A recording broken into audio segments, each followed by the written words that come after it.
Do you think it is easy to build a rocket in Pakistan? Let's show you how it's done.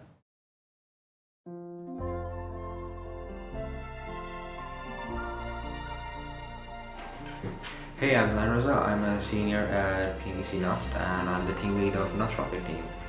So we're designing and manufacturing and eventually launching a sounding rocket at Spaceport America Cup 2020. So that competition takes place in New Mexico, United States. So the point of the competition is that you have to make a rocket and launch it, and the rocket has to reach its maximum altitude at your target, which in our case we have selected 10,000 feet. And the closer you get, the more points you get, and you win. So that's the aim. At PNEC NUST, we're looking for talented, motivated, passionate students so that they can join us on our journey to America and to space eventually, I think. It's pretty simple, by the way. Well, it may be simple, but there's no way it's easy. Obviously, you can't do it alone. So first of all, build a team. Exactly, and to do that, you have to look for space enthusiasts in your area, which for us was our university. So let's find out the good fellas.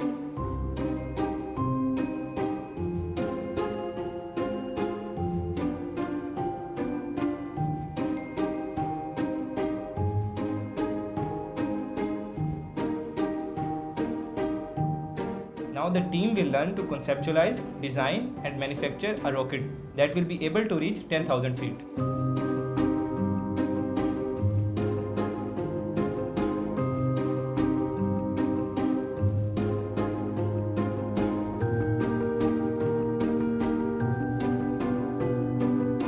Well, we had the idea and the expertise, but What? We have another problem now. well, sadly, yes, we're not exactly Elon Musk Obviously, we don't have the dollar bills. or the bitcoins. So what do we do now?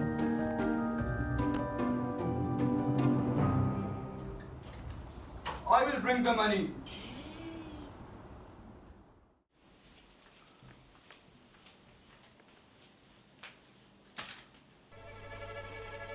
Building and manufacturing of a rocket is one half of the picture.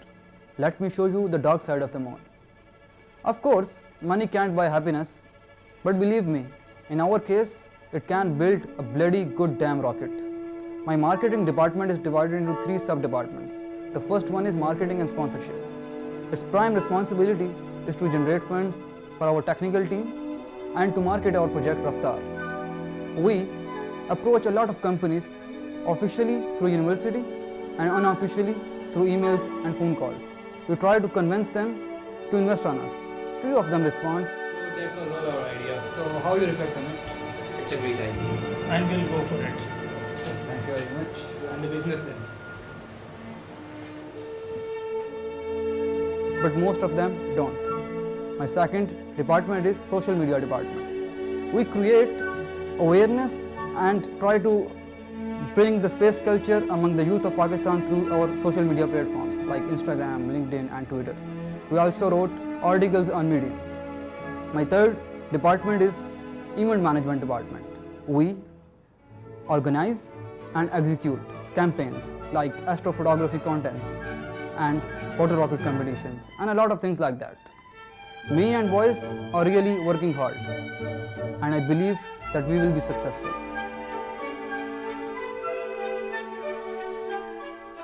So the team has 2 main departments. That's right, the technical department is responsible for building the rocket, and the marketing department works to generate funds. And both of them work in parallel. Let us show you how it's done.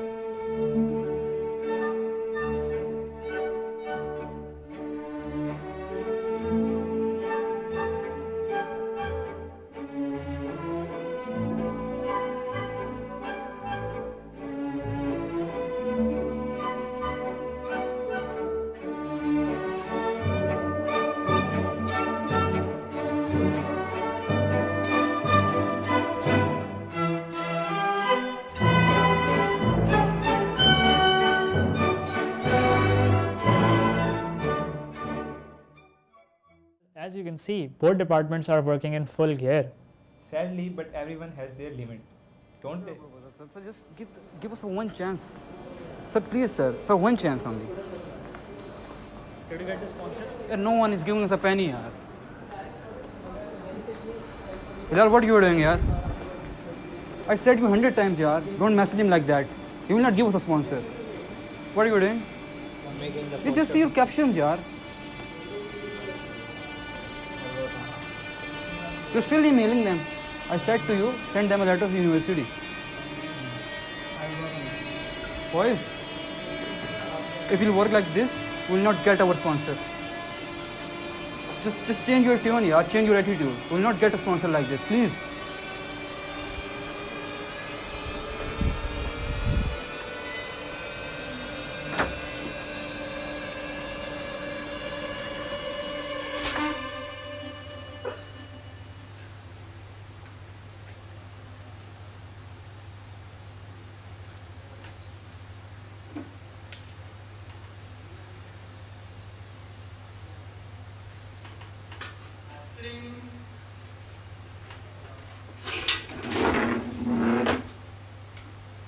Yes!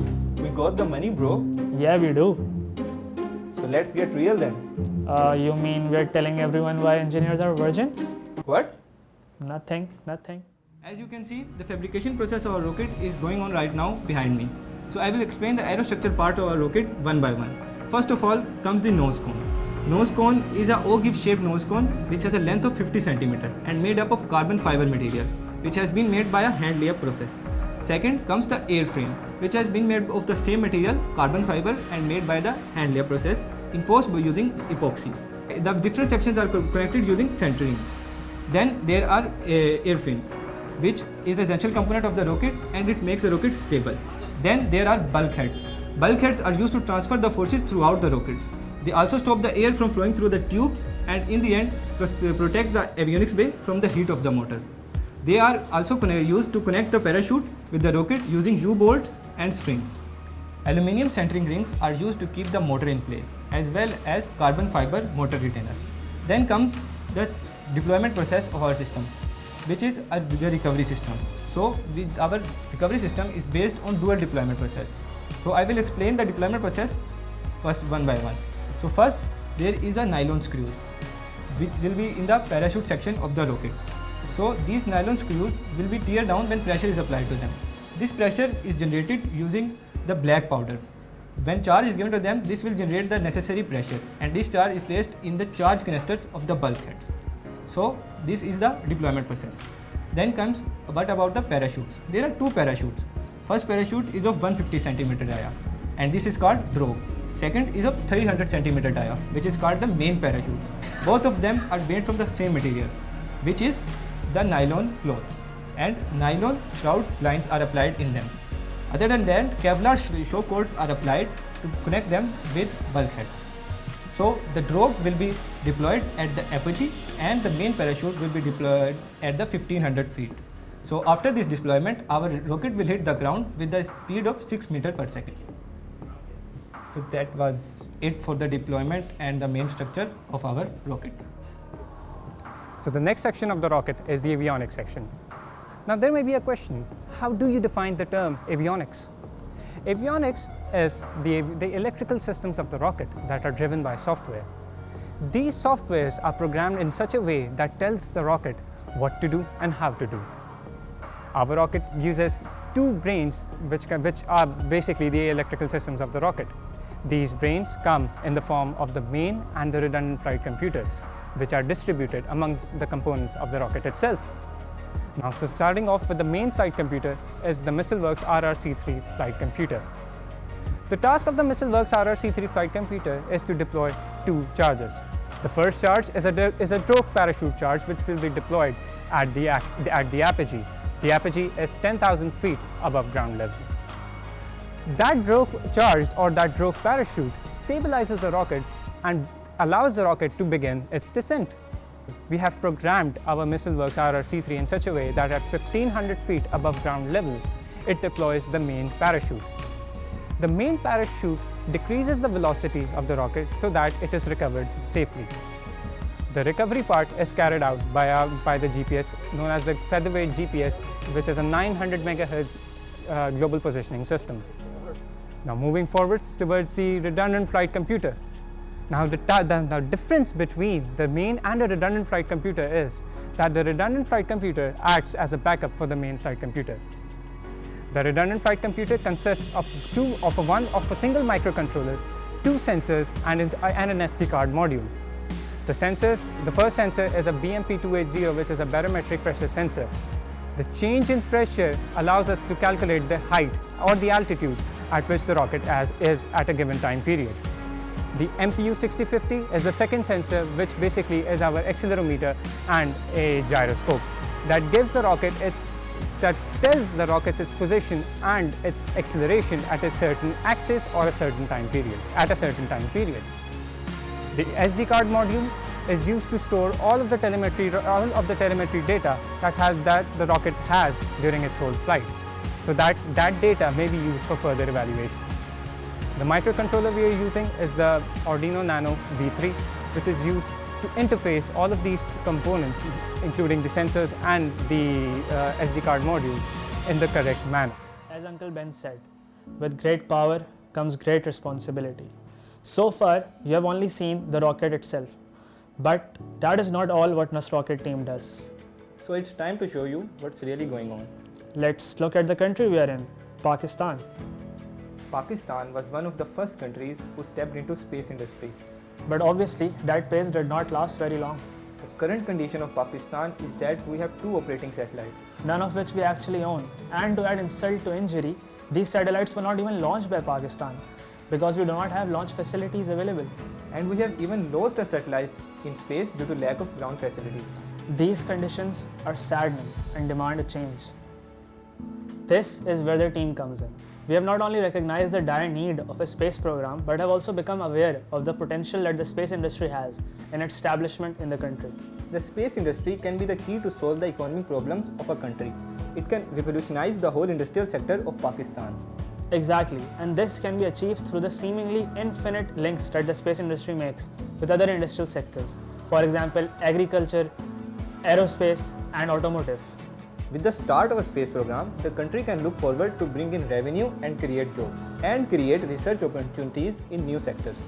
Yes, the role of students in academia will play a vital role throughout this whole process. And not only students, the government sector should also support this process. Yes, so you have the 3 main sectors of any country coming together. You have the industry, you have the academia, and you have the government. And the government should provide the necessary framework and legislature to support the students and industrialists. The industry should cater to the demands of the space industry, manufacturing or otherwise. And the students and the academia should be provided with ample research opportunities in space science and rocket engineering. So these 3 sectors coming together will create a triple helix model that will work parallel to recreate the industrial sector of space industry in Pakistan. NUST Rocket team, in their role as a student team, have played their part in this process by not only building Pakistan's first ever student-built sounding rocket, but by also pursuing other ventures.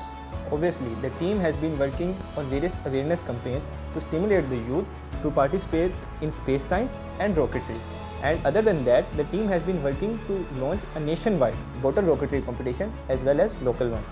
Exactly, and we are also working with Boss Digital, a soon to be launched national magazine which will create content for children to take up space science and rocketry fields in their formative years. Other than that, the team has held meetings with various influential people both in industrial and government sector, and we have talked to them about the necessary legislature changes that is required for a space industry and the changes in education system to support the space science. We hope that our efforts will bring fruit soon. Amen.